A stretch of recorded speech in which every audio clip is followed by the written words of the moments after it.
Bueno, no hay que decir nada, ¿no? De Hernán teníamos que decir algunas cosas más, pero me parece que de Víctor Hugo no hay que agregar mucho, ¿no? Todos lo conocen bastante. Ya iremos desgranando alguna cosita en la charla. ¿Cómo la viste hasta ahora?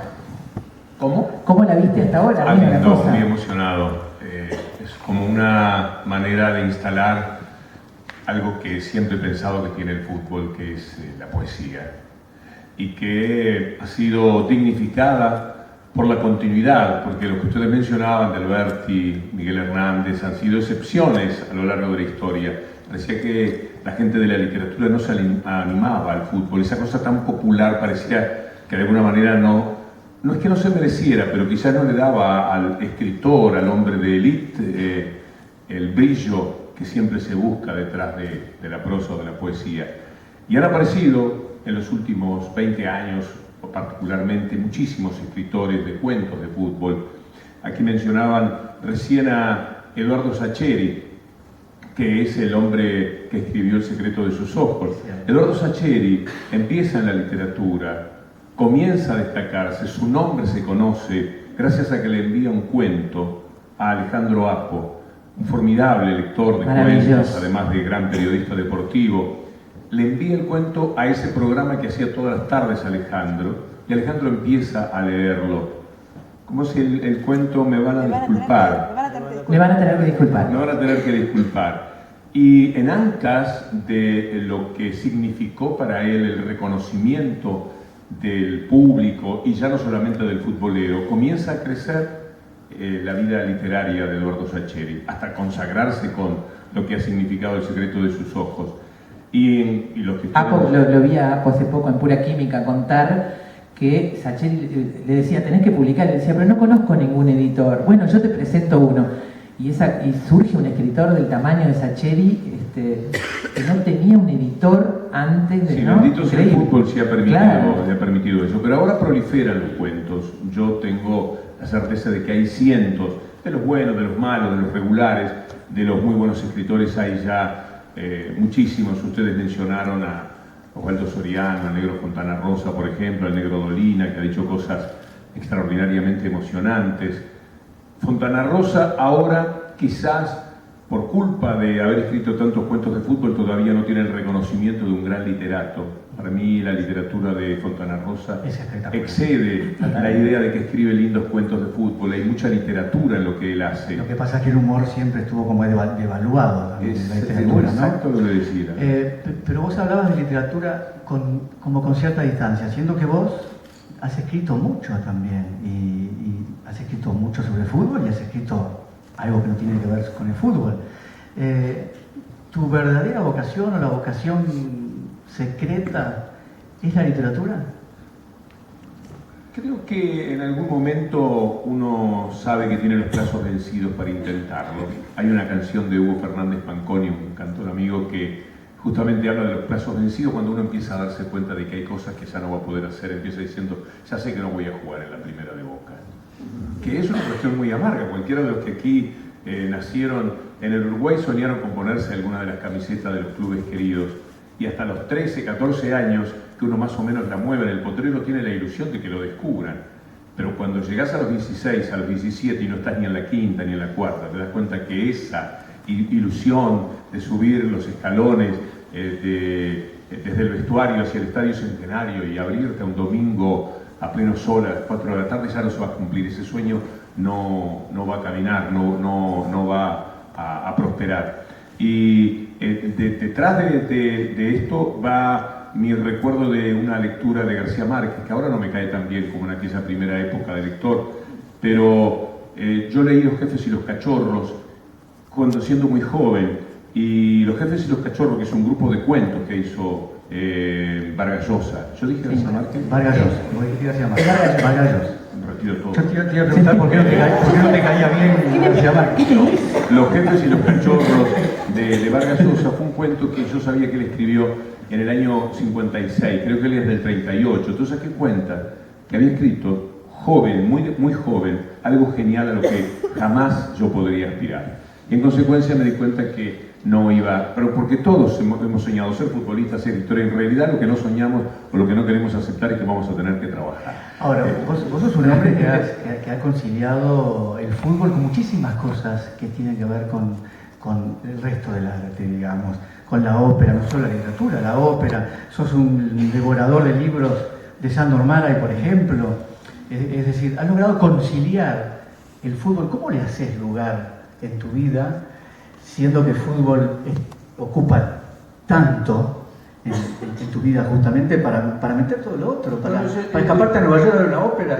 Eso es algo que lo atribuyo mucho a la formación uruguaya. Es algo que tiene que ver con nuestra cultura general, con el amor por la cultura que tenemos muy rápidamente en la vida. A mí me parece que es uno de los países con más hambruna de cultura. Desde siempre al uruguayo le gusta, de alguna manera, manifestarse con un cierto nivel, con una cierta elegancia en la palabra. No sé exactamente si proviene de la educación que recibimos, del tipo de educador que tuvimos, por lo menos en la época en la que yo me formaba. Entonces hay un gusto muy amplio. Nosotros en el liceo hemos leído, qué sé yo, el Cid Campeador, hemos soñado hemos leído todo lo que hace a la literatura uruguaya, pero muchísimo de literatura internacional, hemos leído Shakespeare. Cuando tenemos 16, 17 años ya hemos sido bastante buenos lectores.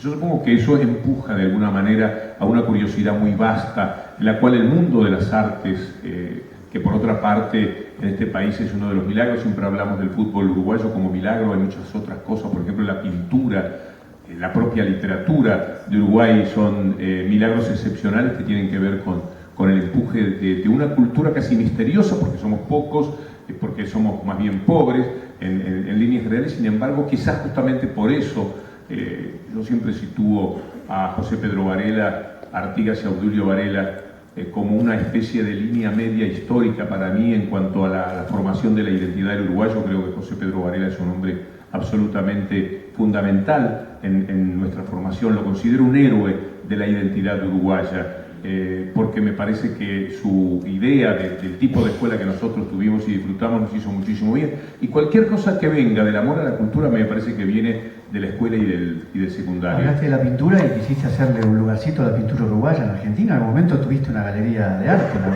Tuve una galería. A mí me gusta mucho la pintura. La tuve en un lugar quizás equivocado, porque San Telmo está más referido a muebles antiguos, etcétera, y no exactamente a cuadros a pinturas que tienen que ver más con otra zona de la ciudad de Buenos Aires. Y tuve 2 años una galería de arte con artistas incluso uruguayos. Mi propósito era llevar artistas uruguayos. Llegué a hacer algunas presentaciones de 3 o 4 pintores uruguayos por lo menos, en un lugar muy querible de San Telmo en Buenos Aires, pero no podía yo dedicarme ni mantenerlo. Pero era una manifestación. Me iba a la tarde y me quedaba allí en la esquina, en la Plaza Dorrego, hay unos maníes muy ricos.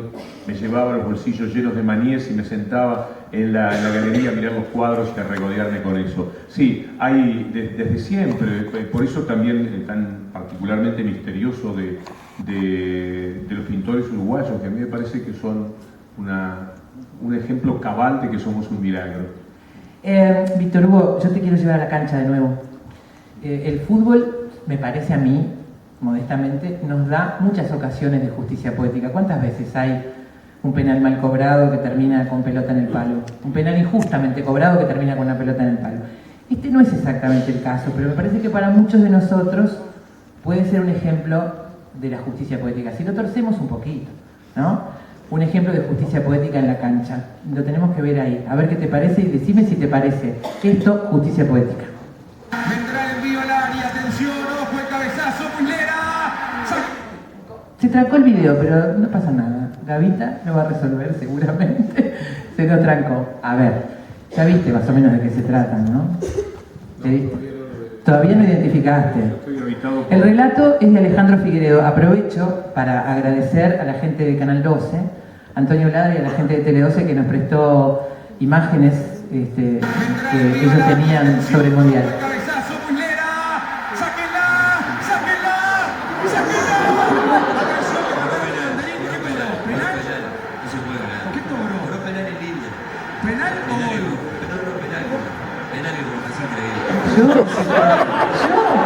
A mí. Suárez. No sé, un chiste, no sé. Atención por esto, vamos Fernando.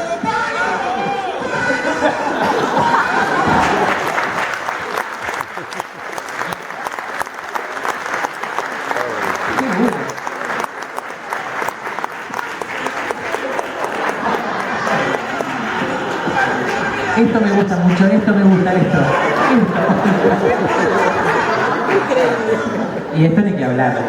La Virgen del Verdún. Y ¿Qué hace la Virgen del Verdún? acompañamos al elegido. Va a ir Abreu. Abreu, el loco.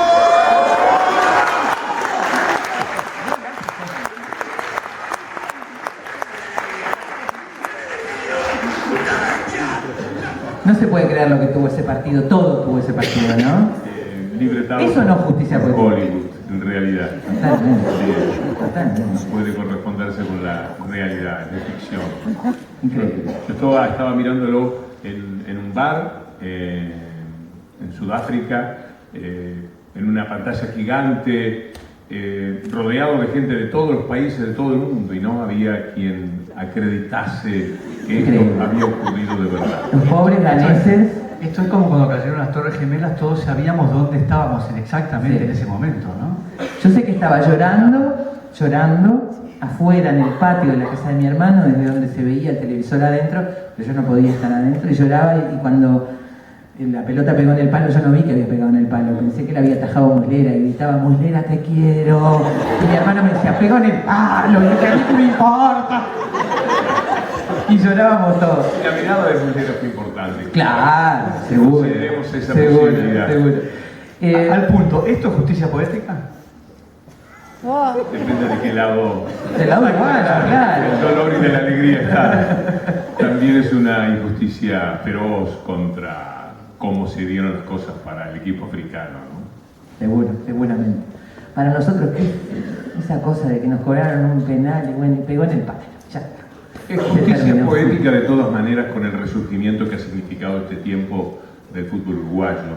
A mí me parece que esos botines de Obdulio merecían que le pudiésemos devolver años de alegrías al público y al fútbol en general, y esto a esta generación lo ha hecho posible. Hay algo que ya pensábamos que no iba a ocurrir con el fútbol uruguayo. Nos acostumbramos a ser chicos, a ser irrelevantes, a no clasificarnos, a mirar el fútbol como asumiendo que se había perdido aquella grandeza de fundadores, de alguna manera, del fútbol en esta parte del mundo, que todo había quedado referido a aquellos héroes de 1950.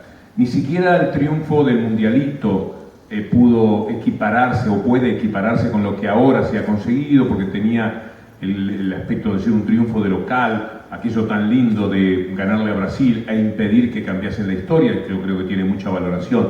Pero esta continuidad, esta posibilidad de ubicar a Uruguay en un mundo mucho más amplio que aquel de 1950, entre la élite del fútbol mundial, que se le ve respetado en cualquier parte, este crecimiento asombroso de un juego que en sí mismo tiene justicia poética. El fútbol encarna la justicia y la poesía, porque de qué manera Uruguay podría equipararse con Brasil. Somos 3 millones de personas que en la mayoría de los casos tenemos un promedio de edad más alto que en otros países, con un tipo de alimentación, como decía Franklin Morales siempre, que nos hace caderudos, anchos, diferentes. No somos el biotipo deportivo.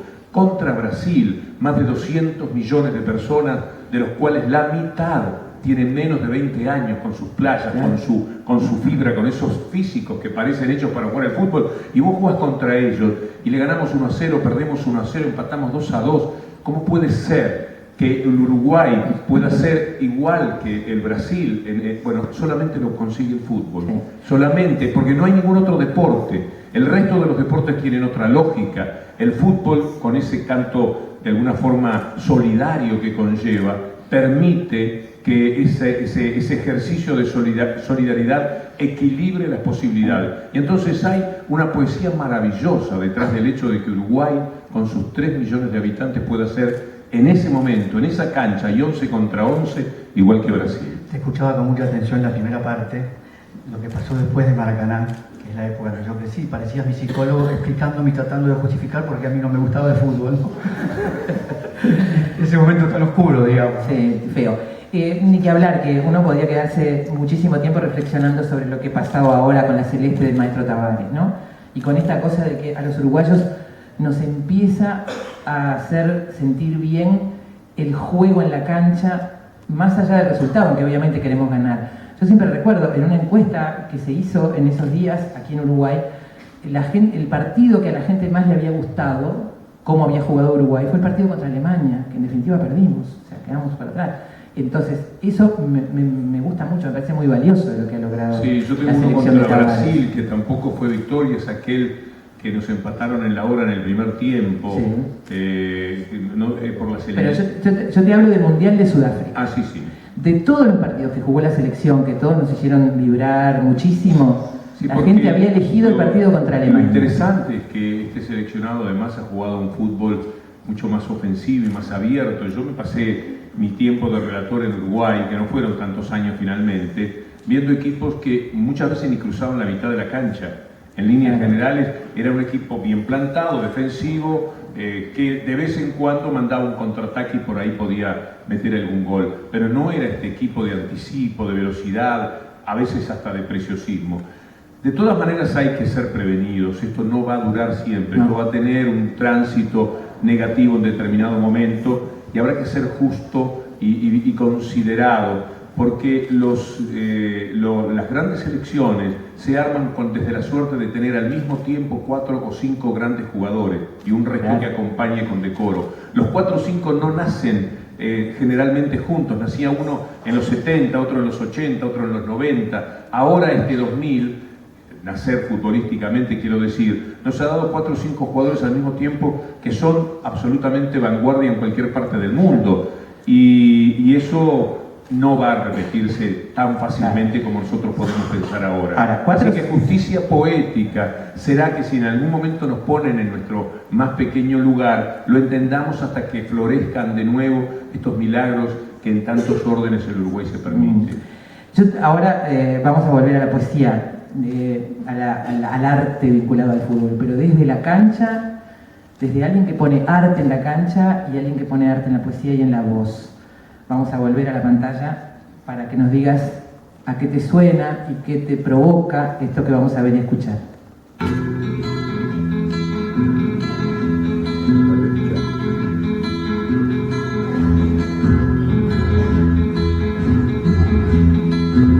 ¿La vista lo tenemos que volver a poner? ¿No? Lo tenemos que volver a poner, tenemos que volver a enganchar. Hemos tenido varios problemas hoy en la tarde así de este tipo. Arrancó bajo de velocidad, se habrán dado cuenta todos. Fuera de foco, me parece. Igualmente se reconocen las guitarras de Citarrosa, que le canta a un genio. Es notable lo que ha ocurrido con Brasil, que ha dado lugar a 2 obras musicales sumamente poéticas. Esta que canta Alfredo y Barbosa, el tema de Tabaré Cardoso. Que... No tenemos otro Barbosa para más tarde. A ver. No el de Tabaré. Ahora sí lo podemos ver y escuchar.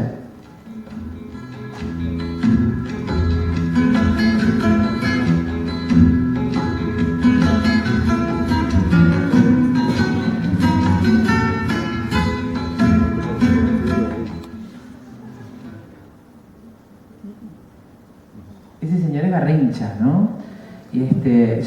Lamentablemente no hemos podido darle con la velocidad al video. Bueno, pero la justicia poética la hizo. Lo podemos igual ver sin escucharlo de todas maneras. Sí, claro. Igual, a mí me encanta ver ese video porque lo miro, a mí me hace acordar por momentos es como chaplinesco, Garrincha me refiero, ¿no? Entre Chaplin y un torero, digamos, ¿no? Un jugador único. La humildad y la falta de capacidad para ser mediático de Garrincha lo dejaron en un plano que me parece es injusto. Para mí está al nivel de Pelé en cuanto a la magia que desplegó. Creo que hay que mirar las películas de lo que significó Garrincha en el 58 y en el 62. Son 2 mundiales, el del 62 poco menos que para mí lo gana él un jugador absolutamente fascinante. Ahora sí se está escuchando bien, me parece, ¿no? Me encantan esas fintas que hace.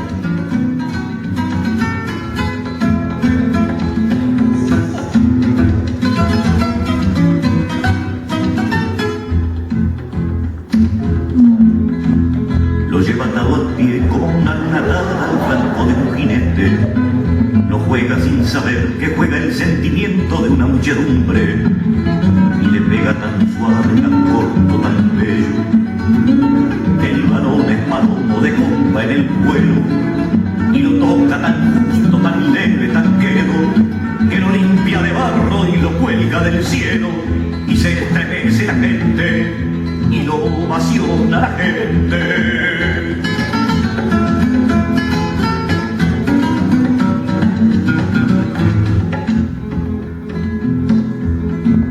Lo lleva unido al pie con equilibrista unido va la muerte. Lo esconde, no se ve, le infunde magia y vida y luego lo devuelve. Y se escapa, lo engaña, lo deja, lo quiere. Y el balón le persigue, le cela, le hiere. Y se juntan y danzan y grita la gente. Y se abrazan y ruedan por entre las redes. Y se le estremece la gente y lo ovaciona la gente. Se habrá dado poesía al fútbol, ¿no? Si dará poesía al fútbol, digo, ¿no? Sí, sí. Para los que saben escribirla, como Citarrosa, ¿no? Es que hay mucha poesía siempre en aquello que tiene nostalgia, que invita a la melancolía o a sacar a flote lo grande del ser humano.